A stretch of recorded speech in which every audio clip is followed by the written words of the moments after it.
Magandang gabi po sa lahat. Luzon, Visayas, Mindanao. Tayo nagbabalik dito sa aking munting channel po, Samuel Soriano TV 29 para mag-discuss ulit ng another coins.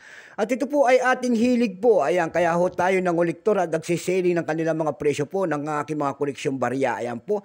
Tinitignan natin kung magkano na ang kanilang mga halaga sa mga pandaigdigan nating platform. Ayan po.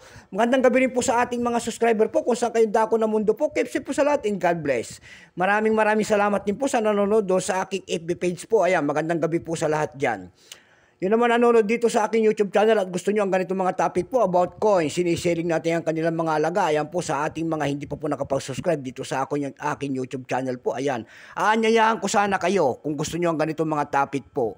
Baka pwedeng pakisuyo naman, pakipindot naman po ang ating subscribe button, like and share po para ma-update po kayo sa mga latest ko pang gagawin mga video po. Ang pag-usapan po natin ngayon ay pera po ng Mexico.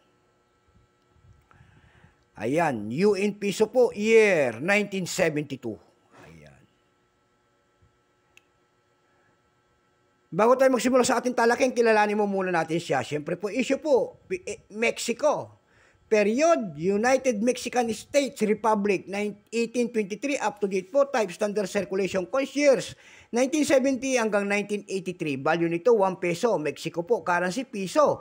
1823 hanggang 1992 po. Composition po nito ay copper nickel. Mabigat po itong 9 grams, may haba pong 29 mm. May kapal po naman itong 1.91 mm. Hugis po, bilog.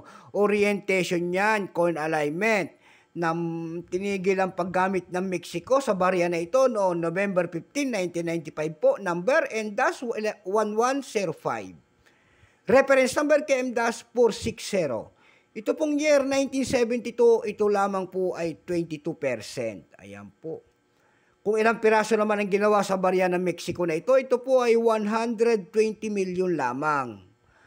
May price na doon sa ating numista.com kung tawagin ng ating mga kolektor. Yung kanya extra fine 20, almost uncirculated 20, at ang circulated ito ay nagkakahalaga na po ng 44 pesos. Mag-comment po kayo kung may mga ganito kayong barya dyan. Ayan, at ating bibilin po, pag-usapan natin ang presyo. Ayan po. Sa numista.com, ito po may nagbebenta na nito. Sa numista.com, may nagbebenta na nito ng $5. Meron din tayo nakita doon nagbebenta nito ng $6. Sa ebay.com po naman may nagbebenta na nito ng $6, $6.40. Meron din $5 doon, and then yung pinakamalit na bintahan doon ay $2.65. Yun lamang po ang aking may babahaging kanyang price. So hanggang dito na lamang po, Luzon, Visayas, Mindanao, kung saan kayo dako ng mundo po, keep safe po sa lahat, and God bless.